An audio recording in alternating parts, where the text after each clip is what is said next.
에스겔 47장 1절에서 12절 말씀, 저와 여러분이 우리 번갈아 가면서 교독해서 우리 봉독하도록 하겠습니다. 제가 먼저 읽겠습니다. 그가 나를 데리고 성정문에 이르시니 성전의 앞면이 동쪽을 향하였는데 그 문지방 밑에서 물이 나와 동쪽으로 흐르다가 성전 오른쪽 제단 남쪽으로 흘러내리더라. 그가 또 나를 데리고 북문으로 나가서 바깥길로 꺾여 동쪽을 향한 바깥문에 이르시기로, 즉 물이 그 오른쪽에서 스며나오더라. 그 사람이 손에 줄을 잡고 동쪽으로 나아가며 천척을 측량한 후에 내게 그 물을 건너게 하시니 물이 발목에 오르더니 다시 천척을 측량하고 내게 물을 건너게 하시니 물이 무릎에 오르고 다시 천척을 측량하고 내게 물을 건너게 하시니 물이 허리에 오르고 다시 천척을 측량하시니 물이 내가 건너지 못할 강이 된지라. 그 물이 가득하여 헤엄칠 만한 물이요 사람이 능히 건너지 못할 강이더라. 그가 이르되 인자야, 네가 이것을 보았느냐 하시고 나를 인도하여 강가로 돌아가게 하시고 내가 돌아가니 강 좌우편에 나무가 심이 많더라. 그가 내게 이르되 이 물이 동쪽으로 아라바로 내려가서 바다에 이르니 이 흘러내리는 물로 그 바다의 물이 되살아나리라. 이 강물이 이르는 곳마다 번성하는 모든 생물이 살고 또 고기가 심이 많으리니 이 물이 흘러 들어가므로 바닷물이 되살아나겠고 이 강이 이르는 각처에 모든 것이 살 것이며 또 이 강가에 어부가 살 것이니 엔게디에서부터 에글갈란까지 그물치는 곳이 될 것이라. 그 고기가 각기 종류를 따라 큰 바다의 고기같이 심이 많으려니와 그 진펄과 개펄은 되살아나지 못하고 소금 땅이 될 것이며 강 좌우가에는 각종 먹을 가실나무가 자라서 그 잎이 시들지 아니하며 열매가 끊이지 아니하고 달마다 새 열매를 맺으리니 그 물이 성소를 통하여 나옴이라. 그 열매는 먹을 만하고 그 잎사귀는 약 재료가 되리라. 아멘. 네, 반갑습니다. 오늘 젊은이 2부도 그렇고 3부도 그렇고 또 우리 젊은이 4부도 그렇고 오늘 다 같이 개강하는 이 날에 또 함께 예배 드리면서 먼저 또 주님의 말씀 앞에 나아가고 또 주님의 이름을 높여드리는 오늘 이 시간이 우리에게 허락되어져서 참 감사한 것 같습니다.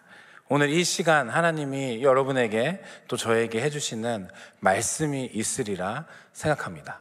오늘 이 시간을 통하여서 여러분들이 그 말씀을 듣고 그 말씀 앞에 응답하고 반응하는 그런 시간이 바로 이 시간, 예배의 시간이 되었으면 좋겠습니다. 저는 이번에 여러분들이 잘 기도해 주셔서 설 연휴를 이용해서 태국 치앙마이에 단기 선교를 다녀왔습니다. 우리 10명의 지체들과 함께 저까지 11명 한 팀이 되어서 팀 BCS라는 이름으로 태국 치앙마이 땅에 한 일주일 정도의 시간들의 일정을 갖고 방문을 하였습니다. 태국 치앙마이 하니까 이제 태국 사람들을 대상으로 한 사역들이 여러분들 머릿속에 많이 떠오르시겠지만 저희들이 물론 태국 사람들과 함께 하는 시간들이 있었음에도 불구하고 저희들의 사역의 많은 시간들이 누구와 함께 했냐면 그 치앙마이 땅에 있는 미얀마에서 여러 가지 사연들로 인해서 그 미얀마에서 치앙마이 땅으로 넘어온 사람들이 모여있는 교회, 그 미얀마 사람들의 교회에서 3일 동안 저희들이 함께 예배하고 또 미얀마 출신의 찬양 사역자들이 한 100여 명 정도 모여서 함께 찬양 사역 컨퍼런스를 하면서 함께 예배하는 그런 시간들을 태국 치앙마이 땅에서 가졌습니다. 그 집회가 있었던 교회 담임 목사님 성함이 스티븐이라는 목사님이셨습니다. 제가 미얀마 이름은 제가 잘 모르는데 본인을 소개하시기에 스티븐이라고 소개하셔서 제가 이제 스티븐 목사님이라고 알고 있습니다. 그 스티븐 목사님께랑 이제 여러 이야기들을 나눌 수 있는 시간들이 있었습니다. 그래서 여러 이야기들을 나누다가 어떤 이야기들을 듣게 됐냐면 그 미얀마 사람들이 지금 여러 가지 어려움 가운데 있다라는 사실을 알게 되었습니다. 여러분 아시겠지만 3년 전에 미얀마 내에서 군부 쿠데타가 일어났습니다. 그리고 그 정부군과 그 다음에 반군 시민군이라고 불리우는 요 세력들 안에 계속해서 3년 동안의 내전이 일어나고 있는 상황 가운데 있습니다.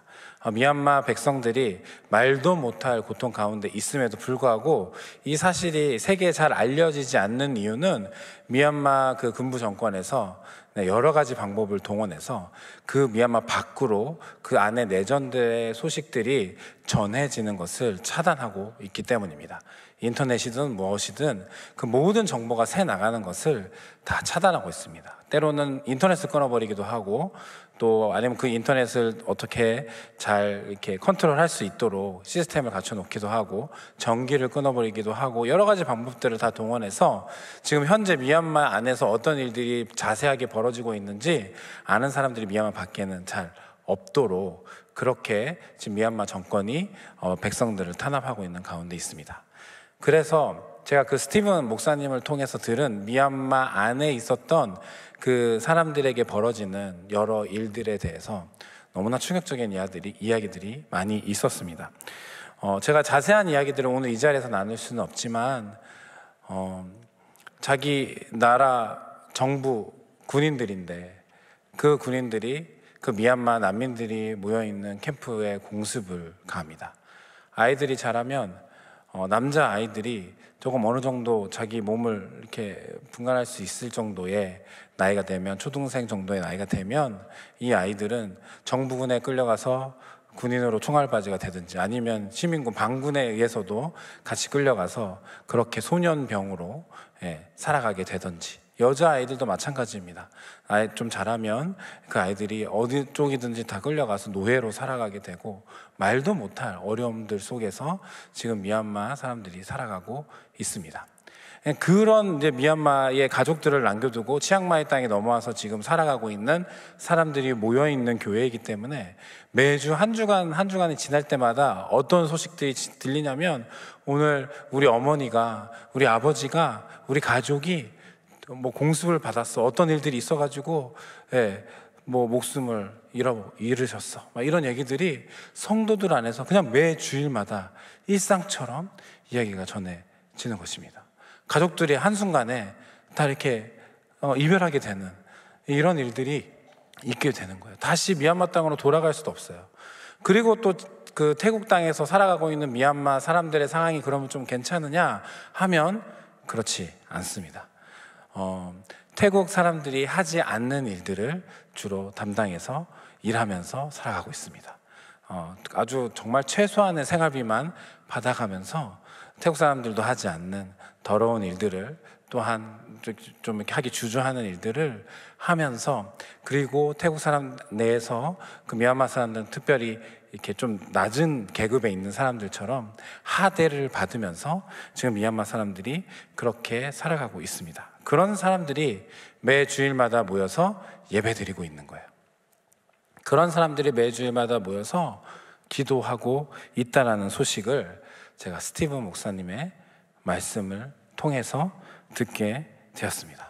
그런 상황들 속에 제 마음속에 이제 질문이 생기기 시작합니다. 그 이야기들을 다 들었는데 이런 질문이 생기는 거예요. 이것이 소용 있는 것인가?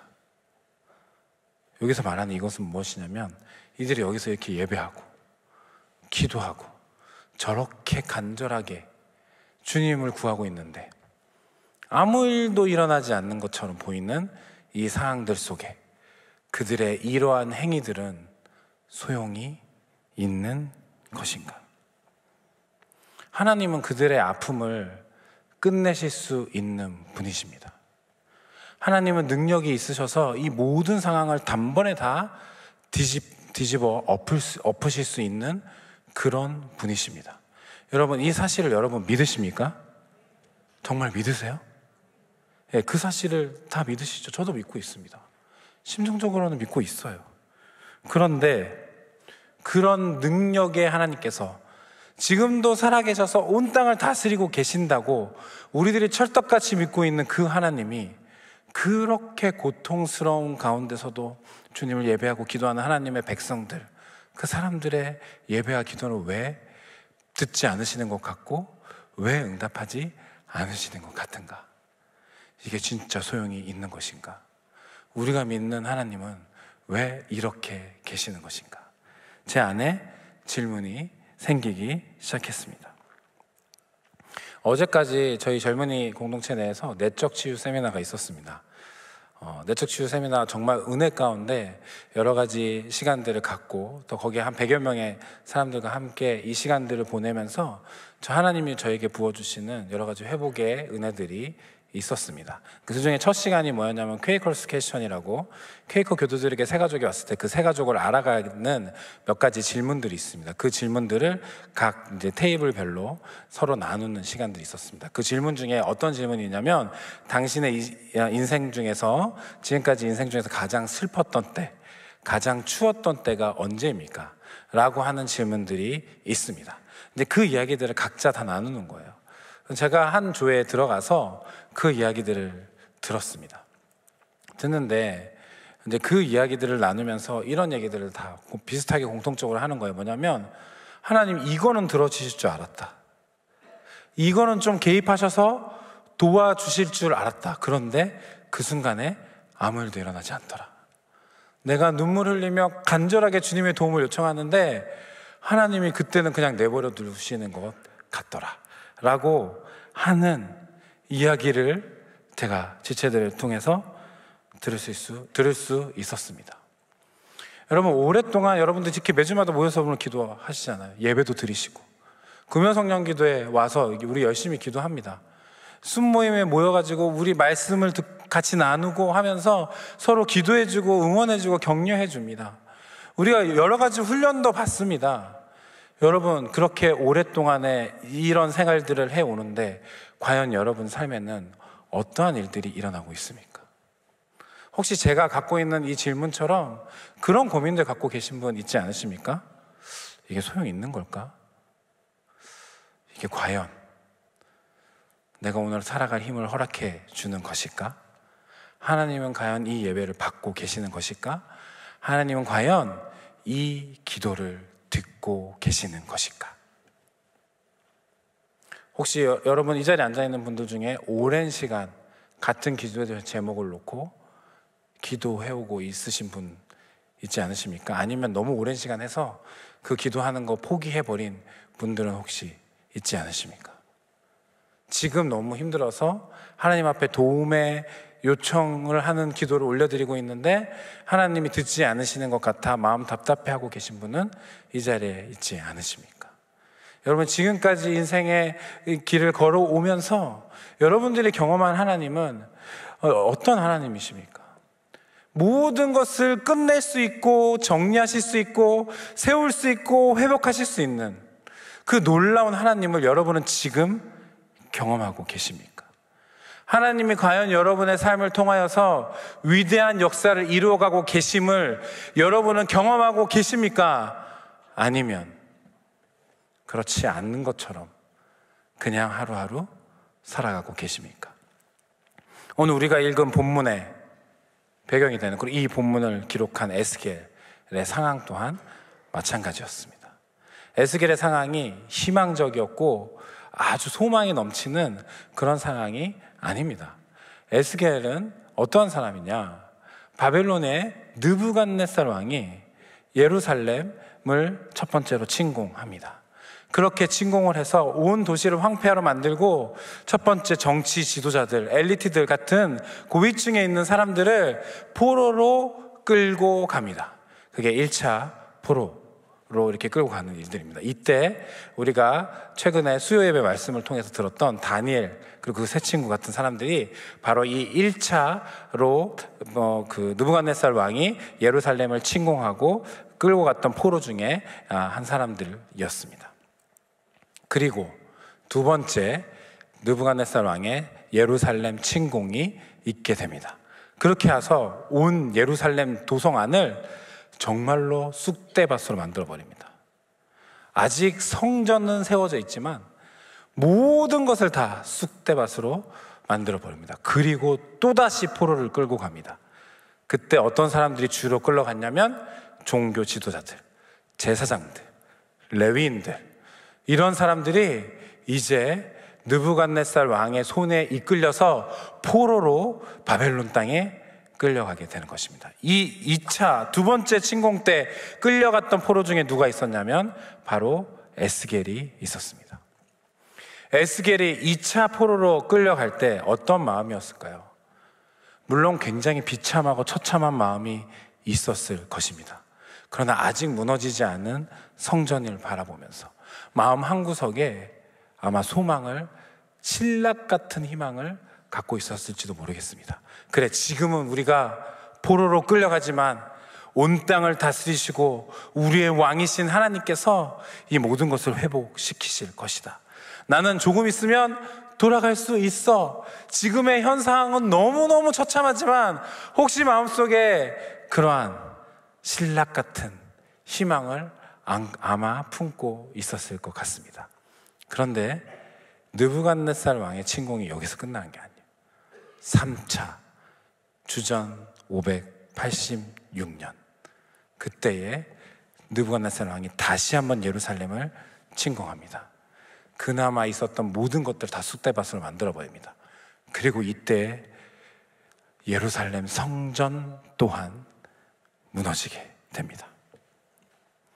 정말 한 줄기 빛처럼 남아있었던 그 희망마저도 무너져 내리는 그 순간을 그 예루살렘, 그 남유다 땅에 이스라엘 백성들에게 그 일들이 벌어지게 된 것입니다. 그 소식을 에스겔이 듣는 거예요. 바벨론 땅에서. 어땠을까요? 조금 있으면 그래도 하나님이 다시 마음을 돌이키셔서 우리를 회복시키실 줄 알았는데 그 소망마저 무너져 내리는구나. 너무 절망스럽다. 한 줄기 빛마저 이제 없어지는구나. 어쩜 우리가 믿었던 하나님은 온 땅을 다스리고 계신 그런 하나님이 아니었을지도 몰라. 그 하나님은 살아계신 분이 아니었을지도 모르는구나. 우리가 헛된 하나님에게 예배하고 경배했구나. 그런 절망스러운 상황들 속에 에스겔이 있었을 것입니다. 그런 에스겔에게 하나님의 말씀이 임하시는 겁니다. 정말 단 하나의 소망도 없는 그 순간에 하나님의 말씀이 이제 에스겔에게 임합니다. 그리고 그 에스겔에게 임한 하나님의 말씀은 희망, 소망, 회복의 메시지를 담고 있는 것입니다. 너희들이 나를 떠나 범죄하여 지금 이 가운데 어려운 가운데 있지만 너희들을 내가 다시 회복시킬 거야. 마른 뼈와 같은 이스라엘 백성들을 내가 군대처럼 만들 거야. 다시 살려낼 거야.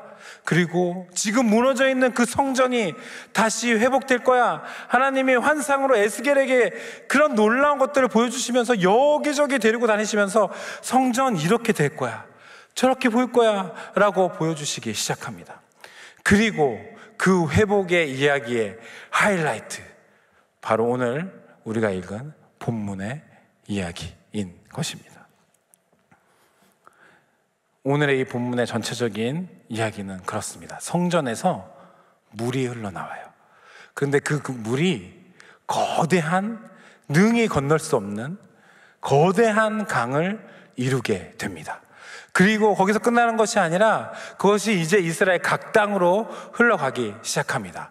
그 물이 닿는 곳마다 회복이 일어나고 놀라운 역사가 일어납니다. 심지어 죽은 바다라고 이름이 지어져 있는 사해에까지 그 강물이 흘러가 그 사해 바다를 다시 회복시키는 놀라운 일이 일어나게 된다라는 것이 오늘 우리가 읽은 에스겔 47장 1절에서 12절 말씀의 전체적인 내용입니다. 이 내용을 에스겔이 지금 환상으로 보고 있는 거예요. 에스겔의 마음이 어땠을까요? 처음엔 절망이었겠지만 이 광경을 보고 있는 에스겔의 마음이 어땠을까요, 여러분? 가슴 벅차지 않았겠습니까? 감격스럽지 않았겠습니까? 오, 하나님이 이렇게 놀라운 일들을 이루어 가신다고? 진짜 놀랍다, 영광스럽지 않았겠습니까? 하나님, 제가 너무 감격합니다. 그래서 에스겔은 이 말씀을 받자마자 이스라엘 백성들에게 바벨론의 포로로 끌려와 있고 아무 소망도 없어 보이는 그 이스라엘 백성들에게 그들이 듣던 듣지 않던 소리를 외쳐서 하나님이 그에게 보여주신 이 놀라운 내용들을 선포하고 전하기 시작합니다. 에스겔은 정말 가슴이 벅차 올랐을 것 같습니다. 그런데 이 본문 앞에서, 이 놀라운 광경 앞에서 제가 말씀을 준비하면서 몇 번을 읽는데 제 마음속에 에스겔이 느낀 그런 감격이 전혀 일어나지 않는 것입니다. 또 못된 습성이 올라와서 하나님 앞에 이렇게 질문하는 것이죠. 하나님, 그런데 왜 이런 놀라운 광경이 저에게는 일어나지 않습니까? 하나님, 에스겔에는 이런 거 보여주시면서 왜 저에게는 이런 일들이 일어나지 않습니까? 그냥 평범하게 아무 변화도 없는 것처럼 그냥 그렇게 살아가고 있는데, 주님 말씀 지키겠다고 살아가긴 하지만 그게 무슨 소용이 있는지 전혀 느껴지지 않고 경험되어지지 않는 이 상황들 속에서 하나님, 조금만 도와주시면 제가 힘을 내보겠는데 저는 이런 가슴 벅찬물 전혀 느끼지 못하겠습니다. 제가 여러분들을 많이 만나고 이야기들을 듣습니다. 여러 가지 이야기들을 들을 때에 진짜 하나님이 조금만 도와주시면 될 것 같은데 왜 이런 일들을 그런 도움을 안 주시나요? 정말 너무 마음이 아픈 여러 사연들이 이렇게 제가 접하게 됩니다. 그런 이야기를 들을 때마다 하나님, 이 에스겔 47장처럼 저를 통하여서 이 놀라운 생수의 물이 흘러가서 이 지체에게 회복의 은혜가, 주님의 그 놀라운 역사가 일어남을 경험할 수 있다면 얼마나 좋을까요? 저는 도울 수 있는 게 아무것도 없는데 하나님은 도우실 수 있잖아요. 왜 가만히 계십니까?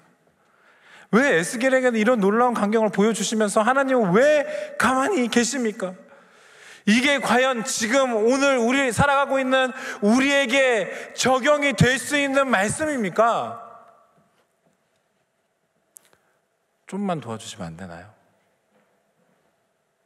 그렇게 질문하고 또 질문했습니다. 이 말씀 앞에서. 이 말씀을 이번 주에 전해야 하는데 나는 어떻게 전해야 하지? 아니, 나도 전혀 경험되어지지 않는 이 말씀을 내가 어떻게 전할 수 있단 말인가? 정말로 고민하고 있었습니다. 그때에 하나님께서 제 마음 가운데 딱 한 가지 음성을 들려주셨습니다. 본문을 좀 자세히 봐라. 그래서 다시 저와 여러분이 이 시간부터 본문을 한번 차근차근 함께 보면 좋을 것 같습니다. 1절 말씀인데요, 1절 말씀 다 같이 한번 읽어보겠습니다.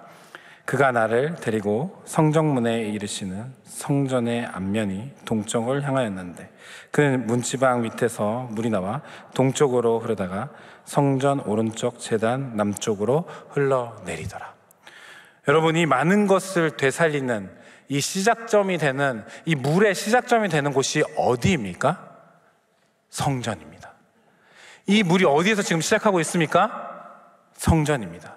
여러분, 여러 건물들이 있습니다. 이때 당시에도 여러 건물들이 있었을 것입니다. 근데 그 건물은 그냥 일반 건물이고 어떤 것은 성전이라고 이름이 붙여집니다. 가장 그 차이를 주는 그 차이점의 가장 중요한 부분이 무엇입니까? 왜, 무엇 때문에 어떤 건물은 성전이 되고 무엇 때문에 어떤 건물들은 일반적인 건물이 됩니까? 성경에 의하면 하나님의 임재입니다. 성전이 성전 될 수 있는 것은 하나님의 임재 때문인 것입니다. 그냥 건물이에요. 사람이 만든 건물이에요. 그냥 뭐 어떻게 좀 거룩하게 보이도록 설계했다 할지라도 거기에 하나님의 임재가 없으면 그 건물은 더 이상 성전일 수 없습니다. 그런데 그 성전이 성전이라고 이름을 달 수 있는 가장 중요한 이유는 그곳에 하나님의 거룩한 임재가 있다라는 것입니다. 하나님이 임재하시면 그곳이 성전인 것입니다. 그렇다면 여러분, 구약에 보면 모세의 이야기를 여러분들이 기억하실 것입니다. 하나님이 모세를 호렙산에서 부르셨는데 그 불에 붙었으나 타지 않는 떨기나무 가운데서 모세를 부르십니다. 모세가 너무 궁금해서 그곳 가운데 갔더니 하나님이 모세를 보자마자 이렇게 얘기하십니다. 네가 선 곳은 거룩한 땅이니 내 발에서 신을 벗어라. 그 땅은 그냥 호렙산이에요. 그냥 땅이에요. 그런데 하나님이 거기를 거룩한 땅이라고, 구별된 땅이라고 이야기하십니다. 왜요? 거기에 누가 계시니까? 하나님이 계시니까. 하나님이 임재하시는 곳이 거룩한 곳입니다. 하나님이 임재하시는 곳이 바로 성전인 것입니다. 하나님이 임재하시니 그곳에서 물이 흘러나오기 시작합니다. 온 땅을 회복시킬 수 있을 만한 능력의 물이 성전에서, 하나님이 임재하시는 곳에서 시작되는 것입니다. 여러분, 하나님의 임재가 아무것도 아닌 거라고 생각하지 마십시오. 하나님의 임재는 능력입니다. 하나님의 임재가 우리의 삶을 거룩한 성전의 삶으로, 교회의 삶으로 바꾸어낼 수 있는 것입니다. 우리가 아무것도 아닌 것 같아도 우리가 하나님의 임재 가운데 그곳에 있으면 그곳에 거룩한 물이 닿음으로 말미암아 놀라운 회복의 역사가 일어날 수 있는 것입니다. 시작이 어디라고요? 하나님의 임재. 여러분, 하나님의 임재를 얼마나 사모하십니까? 얼마나 사모하십니까? 하나님의 임재는 있으나 마나한 것 아닙니까? 혹시 여러분에게? 하나님, 오늘 좀 임재하신 것 같은 느낌, 오늘 예배 찬양 좀 드려보니까 왠지 임재하신 것 같은 그런 느낌, 그 정도로만 여러분 치부해 버리십니까? 오늘 좀 괜찮았네. 하나님 임재하신 것 같아. 오늘 말씀 들으니까 그런 것 같아. 그 정도로 그냥 지나가 버리십니까? 그 정도면 하나님의 임재는 있어도 되고 없어도 되는 거예요. 있으면 조금 기분 좋아지는 거죠. 그게 아닙니다. 하나님의 임재는 실제하고 능력입니다. 우리의 삶을 바꾸어낼 만한 충분한 능력이 있는 그것, 바로 하나님의 임재인 것입니다. 하나님의 임재는 능력입니다. 우리 다 함께 하나님의 임재를 사모하시기 바랍니다. 그런데 오늘 본문에 한 가지 문제가 있습니다. 우리 1절과 2절 우리 한 번만 더 다 같이 이제 2절까지 한 목소리로 읽어보겠습니다. 다 같이 읽어보겠습니다. 그가 나를 데리고 성정문에 이르시는 성전의 앞면이 동전을 향하였는데 그 문지방 밑에서 물이 나와 동쪽으로 흐르다가 성전 오른쪽 제단 남쪽으로 흘러내리더라. 그가 또 나를 데리고 북문으로 나가서 바깥길로 꺾여 동쪽을 향한 바깥문에 이르시기로 본즉 물이 그 오른쪽에서 스며 나오더라. 오늘 이 말씀을 보면서 제 시선이 멈춘 표현이 있었습니다.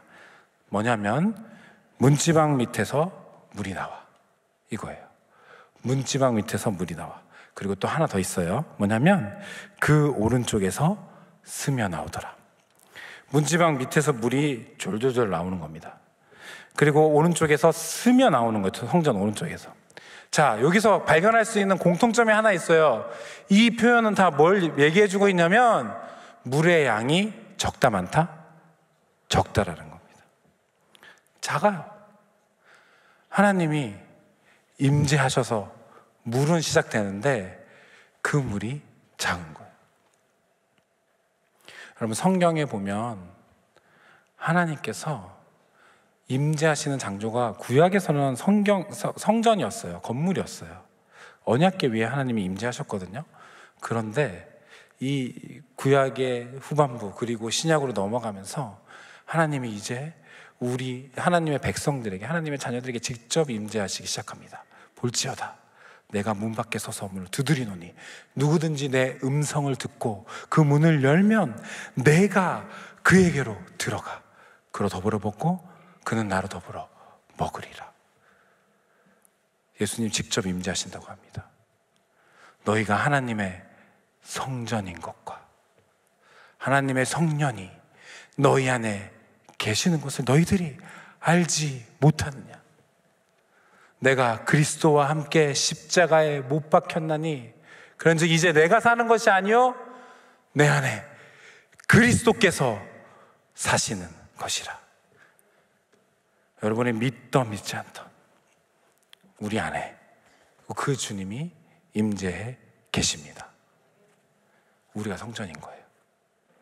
문제는 뭐냐면 오늘 우리가 읽은 것처럼 거기서 나오는 물이 많지 않다는 거예요. 작을 수 있다는 겁니다. 한 가지 문제가 더 나옵니다. 3절 말씀 우리 다 같이 한번 읽어보겠습니다. 그 사람이 손에 줄을 잡고 동쪽으로 나아가며 천척을 측량한 후에 내게 그 물을 건너게 하시니 물이 발목에 오르더니. 계속 반복되는 표현이 있는데 뭐냐면 천척을 측량한 후에, 그 다음에 발목, 천척을 또 측량한 후에 허리, 그리고 천척을 또 측량하니까 이제 강이 되는 거예요. 여러분, 천척, 이 천이라는 숫자는 히브리인들, 유대인들의 개념 안에서는 아주 충분히 많은 양을 의미합니다. 그 시간이 흘러갔던, 그 거리가 흘러갔던 한참을 기다려야 발목까지 물이 올라오기 시작하는 거예요. 물이 처음에 너무 작은 양이 쫄쫄쫄 흘러나와요. 한참을 가보면 이제 그게 발목까지 차는 겁니다. 그리고 무릎까지 차고 허리까지 차고 강이 되는 거예요. 몇 번을 반복해야 돼요.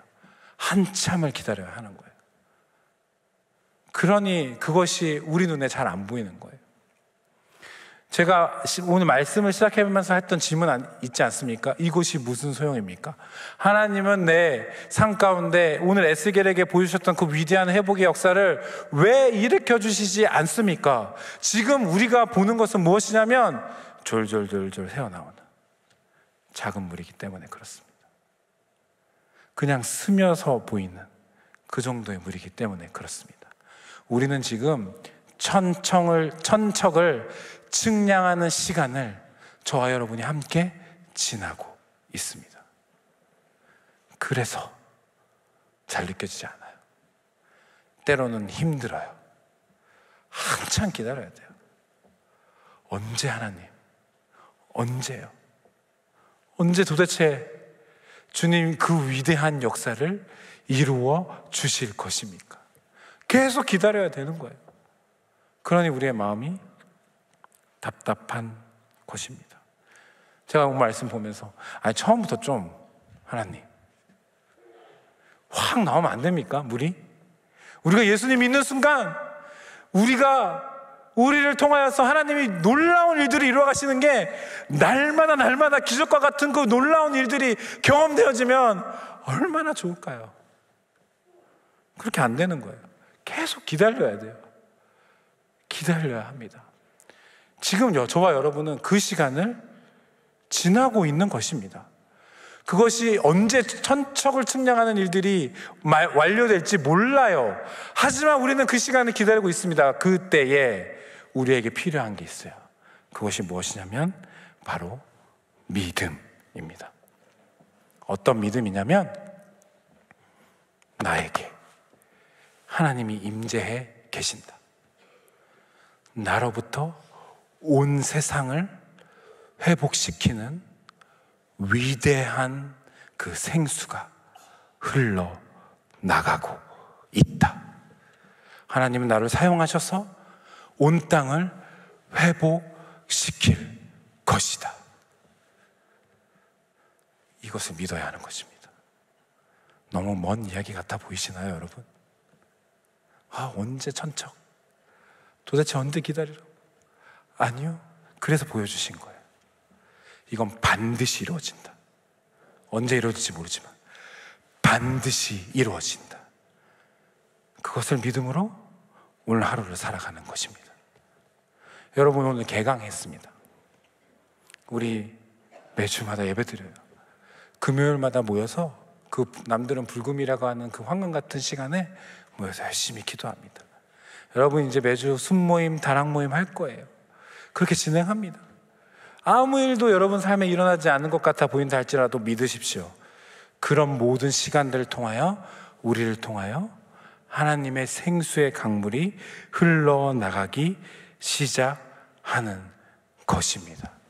우리는 그것을 믿음의 눈으로 바라보고 이 자리에서 마치 그것이 이루어지는 것처럼 그 놀라운 역사가 시작되는 것으로 믿음의 눈으로, 믿음으로 바라보면서 함께 예배하는 것입니다.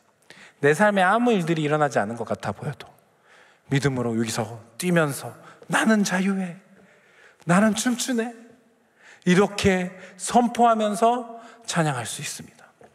주님은 높임받기에 합당하십니다. 주님 임재하여 주십시오 라고 구할 수 있는 것입니다. 왜요?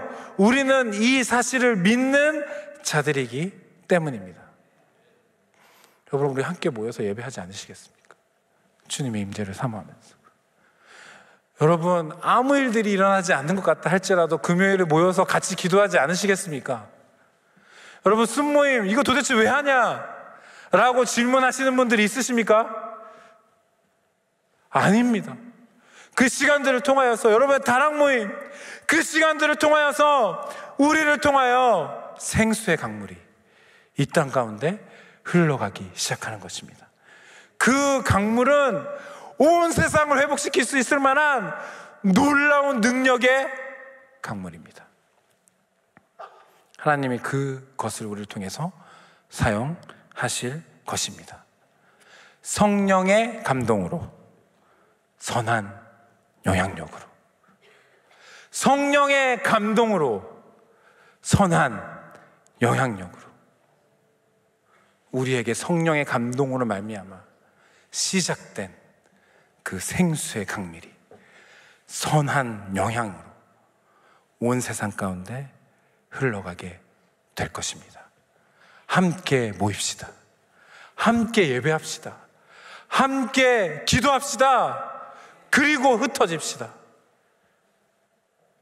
주님이 우리를 통해 이 세상을 회복시키실 것입니다. 우리가 그 주님의 임재를 사모하고 주님 앞에 나가면 이 부산 땅은 변할 수 있습니다. 여러분, 저는 그날을 꿈꿉니다. 우리를 통하여 하나님이 이 땅을 변화시킬 것을, 회복시킬 것을. 여러분의 삶의 환경 가운데 회복이 필요한 영역들이 있습니까? 여기에는 소망이 없어 라고 스스로 생각하고 포기하고 계신 그런 삶의 영향들이 있습니까? 영역들이 있습니까?